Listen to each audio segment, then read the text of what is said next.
Alors aujourd'hui on revient avec un sujet qui m'a été très demandé, qui s'intitule Être noir en Corée. Alors pour ce faire j'ai interviewé deux amis à moi, donc une femme et un homme, et ils ont donc accepté de répondre à mes questions. Je vous laisse avec eux tout de suite.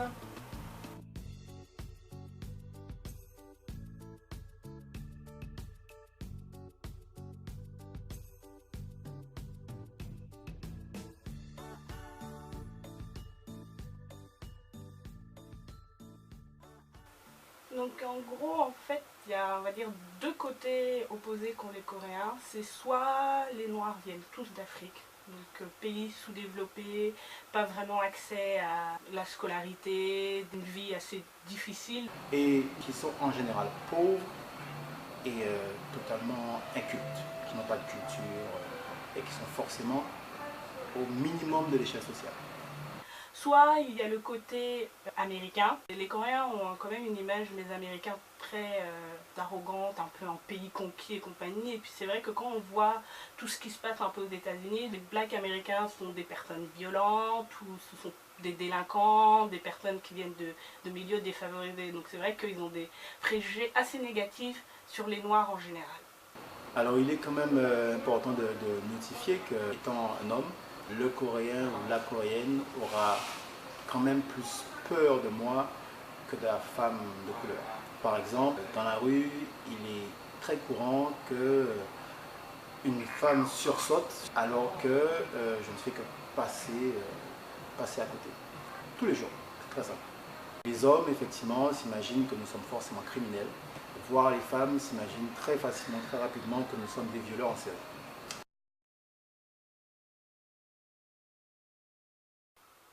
Donc clairement, les Coréens qui vont aller vers les femmes noires, c'est que dès le départ, ils sont attirés par les femmes noires où ils veulent tester. C'est-à-dire que moi, les personnes qui m'ont abordé, que ce soit sur les sites internet et tout ça, ça a toujours été un peu oui, j'aime les femmes noires, elles sont exotiques.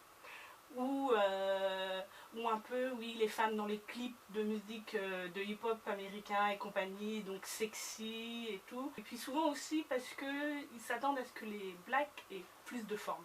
Tous les Coréens que j'ai rencontrés, que ce soit des filles ou des garçons, j'ai toujours eu oh, les filles noires, elles sont trop sexy. Déjà, d'une part, les Coréennes ne viendront pas flirter avec moi directement. Soit elles viennent à un événement où je travaille, ou alors c'est moi qui dois aller vers elles. À partir du moment où je signifie que je suis français, la donne change et c'est-à-dire qu'on ne me voit plus comme, entre guillemets, le noir de base. Ah, il est noir, mais il est français, donc il a un petit niveau supplémentaire. Ces Coréennes qui s'intéressent à moi de façon, on va dire, intime, en général, elles ont déjà une ouverture d'esprit à l'international. Soit elles ont beaucoup voyagé, ou alors elles sont déjà sorties avec un étranger, ou plus spécifiquement une personne noire. La nourriture en Corée est très saine, etc. Tout ça.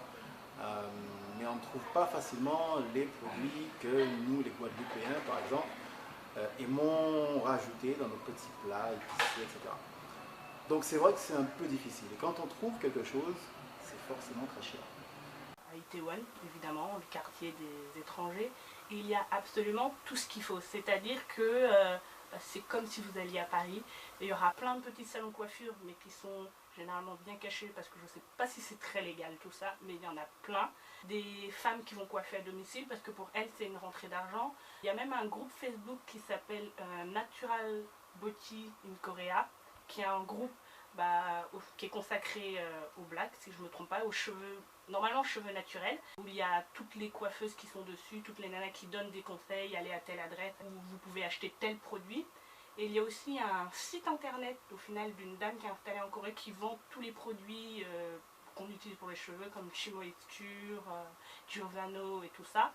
Et ça s'appelle iRockCurl.com. Donc il y a même eu un événement de naturalista en Corée. On a eu des lots, on a eu des concours, elles nous ont montré comment se coiffer et tout. Et c'était vraiment très intéressant. Donc, pour les cheveux, il n'y a aucun problème, vous trouverez. Au niveau des cosmétiques, moi principalement, j'utilise des cosmétiques asiatiques, il n'y a pas de souci là-dessus. C'est juste que niveau maquillage, vous ne trouverez pas votre teinte de fond de teint. Ça c'est sûr et certain, il n'y en aura pas.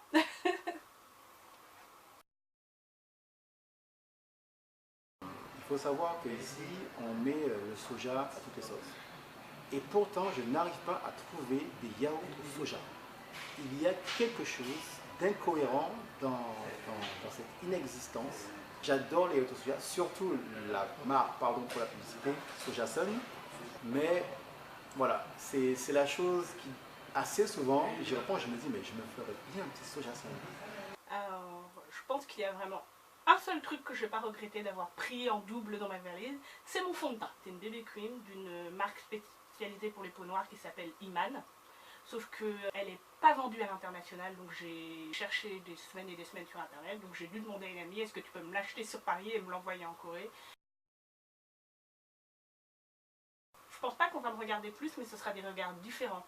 C'est des regards qui vont s'attarder sur mes cheveux, déjà parce que j'ai les cheveux naturels, et quand je porte l'afro, alors je pense que je choque tout le monde dans la rue. Quand je suis arrivé en Corée il y a un peu plus de 3 ans, alors oui, très clairement, on me regardait beaucoup plus dans la rue que n'importe qui d'autre. Ça ressemblait quand même à un regard qui était positif. Entre-temps, il s'est passé beaucoup de choses. La Corée s'est ouverte un peu plus aux médias, à Internet, aux films étrangers, au R&B, au hip-hop, à la criminalité internationale, aussi aux films américains. Et donc l'image de l'homme de couleur a changé, pas en bien du tout. Donc aujourd'hui, on me regarde toujours dans la rue, mais plus que me regarder, on m'évite. On a l'impression que, alors, on a une maladie qui est marquée comme la lèpre sur notre peau, ou on a oublié de prendre une douche hier soir, je sais pas. Bon, on s'y fait. Et effectivement, quand on me regarde, le regard n'est en général pas très positif, pas très amical. Et quand il est amical, alors là, c'est la surprise. Et donc du coup, j'ai presque envie d'embrasser la personne. En fait, le truc, c'est que les regards que je vais recevoir, ça va pas être des regards hostiles. C'est-à-dire que ça va être énormément de curiosité, donc c'est pas des regards qui me dérangent, au final. Déjà, en fait, de base, avec la Corée, je fais énormément la différence entre racisme et xénophobie, parce que c'est du racisme, il va y en avoir comme dans tous les pays, dans tous les cas, mais j'ai plus la sensation que les Coréens sont xénophobes et non pas racistes, c'est-à-dire que dans certains cas, effectivement, ils vont voir que je suis différente, que je suis d'une autre couleur de peau, mais là, c'est pas la première chose qu'ils vont voir chez moi, c'est dans leur tête, c'est « Ah, c'est une étrangère ». C'est pour ça que je fais énormément la différence entre ces deux termes-là, parce que j'ai pas subi de racisme à proprement parler, comme j'aurais pu le vivre en France. Il est clairement plus difficile de vivre la discrimination raciale ou le racisme en France qu'en Corée. On pourrait penser le contraire parce que la Corée du Sud est un pays assez traditionnaliste, malgré ces idées préconçues sur les personnes de couleur, essaie quand même de découvrir la culture noire par rapport notamment à la musique ou à la danse, ou même au cinéma. À côté de ça, la Corée du Sud a ouvert ses universités à beaucoup de pays d'Afrique. Et donc ils découvrent ce que moi j'appelle des hauts profils noirs. Donc ils se rendent compte que voilà, je sais pas, je viens d'Angola, je viens du Cameroun, je viens du Togo, et j'ai un PhD dans je ne sais quel domaine. Être noir ne signifie pas être inculte ou être pauvre ou ne pas avoir d'ambition de carrière. J'ai fait du babysitting pendant 3 mois où je devais garder une petite, mais qui fréquentait une crèche école coréenne, une petite française. Pendant que je gardais en fait cette petite fille-là, il y a eu un enfant qui m'a poussée et qui en coréen a dit que en Corée on ne voulait pas des noirs. Et je sais que dès que sa mère l'a vu faire, elle est venue et elle a dit excuse-toi. Et sur le coup je me suis dit ah oui quand même c'est un peu violent venant de la part d'un enfant qui avait 4-5 ans. Donc moi on m'a jamais refusé l'entrée dans les clubs, bars et tout ça.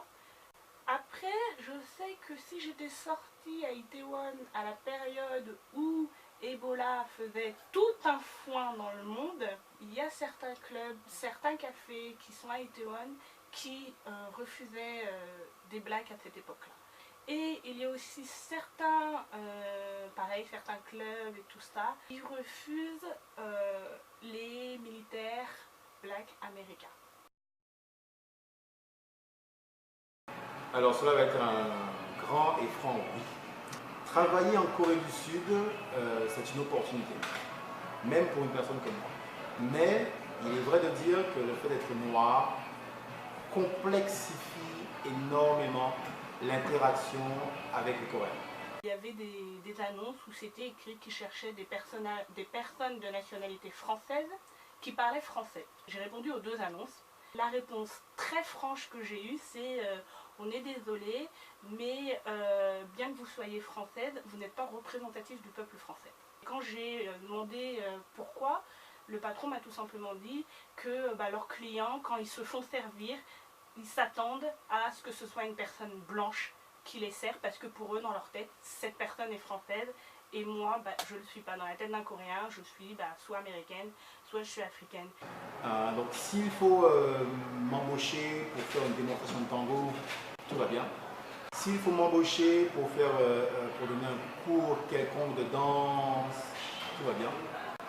Mais à partir du moment où il s'agit de ce qu'on va appeler du business, comme organiser un événement, organiser un festival, organiser un workshop, définir par exemple un programme pédagogique pour les salariés dans un team building workshop, ce genre de choses apparaît comme étant presque impossible à finaliser avec un Coréen, parce que dans sa vision, je ne suis qu'un artiste qui danse.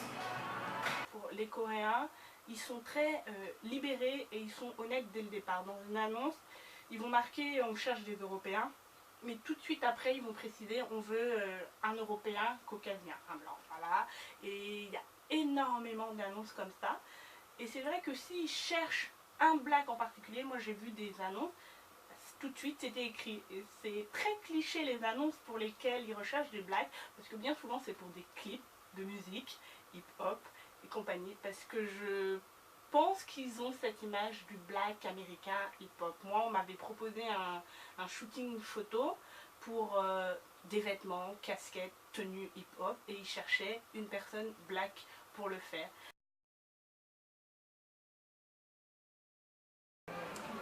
Alors oui, il y a beaucoup de noirs à Séoul, il y a beaucoup de noirs en Corée.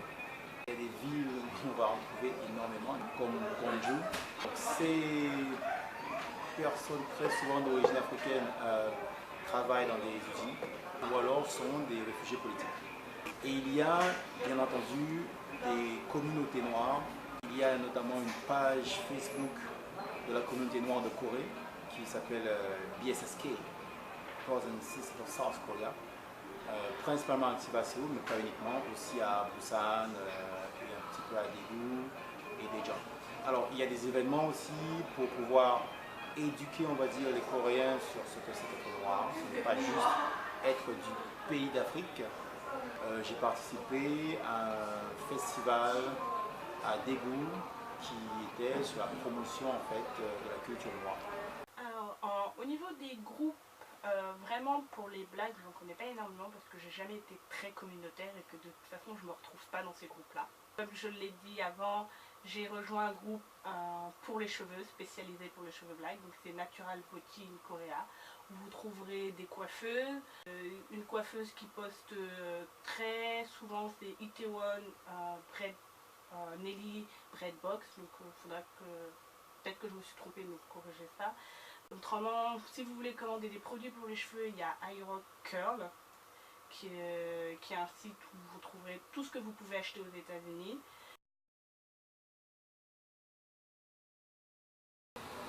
Alors, comme j'aime souvent dire, je m'en irai de la Corée quand la Corée ne voudra plus de moi. C'est arrivé un certain nombre de fois et j'ai eu l'impression que la Corée ne voulait plus de moi.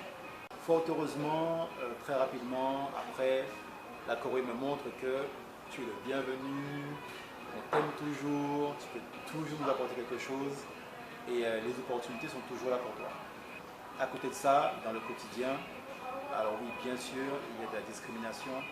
Je n'irai pas jusqu'à dire que je vis le racisme au quotidien, mais je vis la discrimination au quotidien. Et c'est vrai que, encore une fois, avoir la couleur de peau n'est pas du tout un avantage. Par rapport à ma couleur, absolument pas. Par rapport au fait que je suis étrangère, clairement. C'est vraiment un truc que je pense que toutes les personnes black ou métissées doivent se mettre en tête.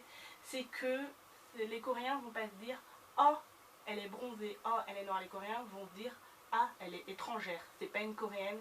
Peu importe que vous vivez en Corée depuis 10 ans, 15 ans, 20 ans, vous serez toujours l'étranger qui vit en Corée.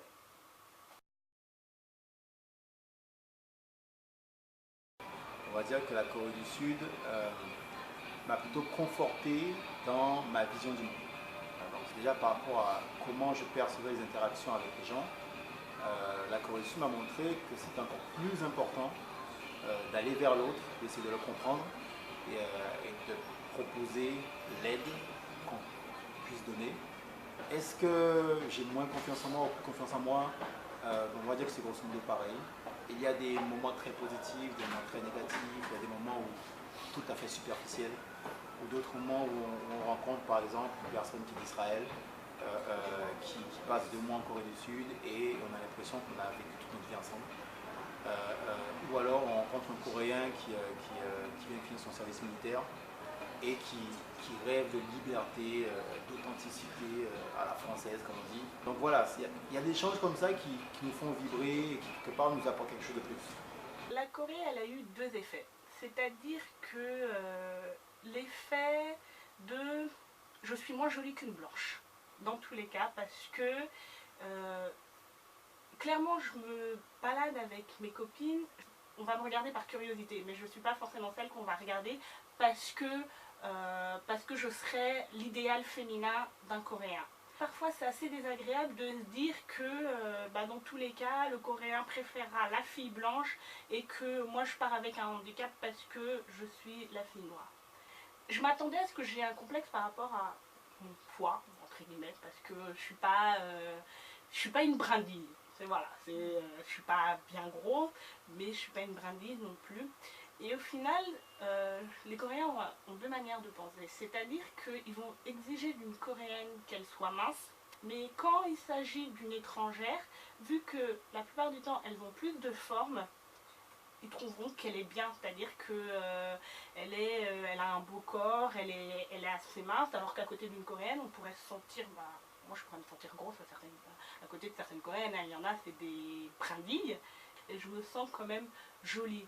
Pas forcément aux yeux des Coréens, mais je me sens à l'aise, je me sens beaucoup mieux dans mon corps que quand j'habitais en France. Déjà, moi je dis aux personnes, arrêtez de vous prendre la tête. Ça ne sert à rien. Les Coréens ne mangent pas les Noirs. Ça sert à rien de se dire, oui, je suis métisse, j'ai envie de venir en Corée, est-ce que je dois m'inquiéter? Si vous avez vécu du racisme en France, vous serez beaucoup plus libre en Corée. Vous aurez moins vous n'aurez pas de réaction autant hostile qu'il peut y avoir en France, où clairement les gens, on est dans un pays multiculturel très divers et diversifié, et pour autant il y a des gens qui vont dire les noirs machin ceci, les noirs cela. En Corée il n'y a pas ça. Il faut s'attendre à ce que les gens vous posent énormément de questions, il faut s'attendre à ce que parfois il y a des personnes qui vont venir vous voir, vous toucher le bras en disant oh votre couleur de peau, voilà, moi j'en ai eu un qui me disait oh vous êtes chocolat, c'est mignon et tout. Et puis quand on vous pose un peu des questions d'âge que des enfants en France vous poseraient, moi mon copain il m'a dit mais les noirs ils bronzent. Donc ce genre de questions vous en aurez tout le temps, vous vous ferez tripoter les cheveux, ça c'est sûr et certain, c'est quelque chose dont j'ai en horreur. En Corée, j'accepte un peu plus parce que ils sont curieux. Il y aura aussi énormément de réactions du côté des enfants. Alors le nombre d'enfants qui courent, qui jouent et tout ça, et qui me voient et qui restent bloqués. C'est le tel gamin, il court, et d'un coup il me voit et fait... Toi tu as envie de dire oui je suis noire, mais le gosse il reste planté devant toi, ou le bébé il joue et puis il est dans les bras de ta mère et il te regarde d'un air j'ai jamais vu ça. Donc il va falloir s'attendre à susciter ce genre de réaction dans tous les cas. Je vis au final beaucoup mieux le fait d'être noir en Corée que de l'être en France. Je donnerais plutôt un petit mini-guide sur comment avoir la meilleure expérience possible en Corée du Sud. La première serait venir avec le sourire, l'attitude positive, l'ouverture d'esprit, et vous allez voir les choses du bon côté. La deuxième serait si vous avez un problème quelconque avec un Coréen, si vous êtes victime de discrimination, peu importe, ne le prenez pas personnellement. En général, ça n'a rien à voir avec vous, ça a à voir avec la culture coréenne proprement dite. Et quand on voit les choses comme ça, on essaie de comprendre mais pourquoi il réagit comme ça, et du coup, ça nous permet d'accepter un peu plus facilement l'environnement. La dernière chose qui serait peut-être la plus importante si on veut avoir une expérience extraordinaire en Corée du Sud serait apprenez le coréen. Ne faites pas comme moi, j'ai été un bon français, j'ai été un lazy attitude et je n'ai pas appris le coréen. Mais je me rends compte que cela aurait changé énormément mon expérience en Corée du Sud, raison pour laquelle je vais m'inscrire à l'université pour apprendre le coréen. Ah, voilà.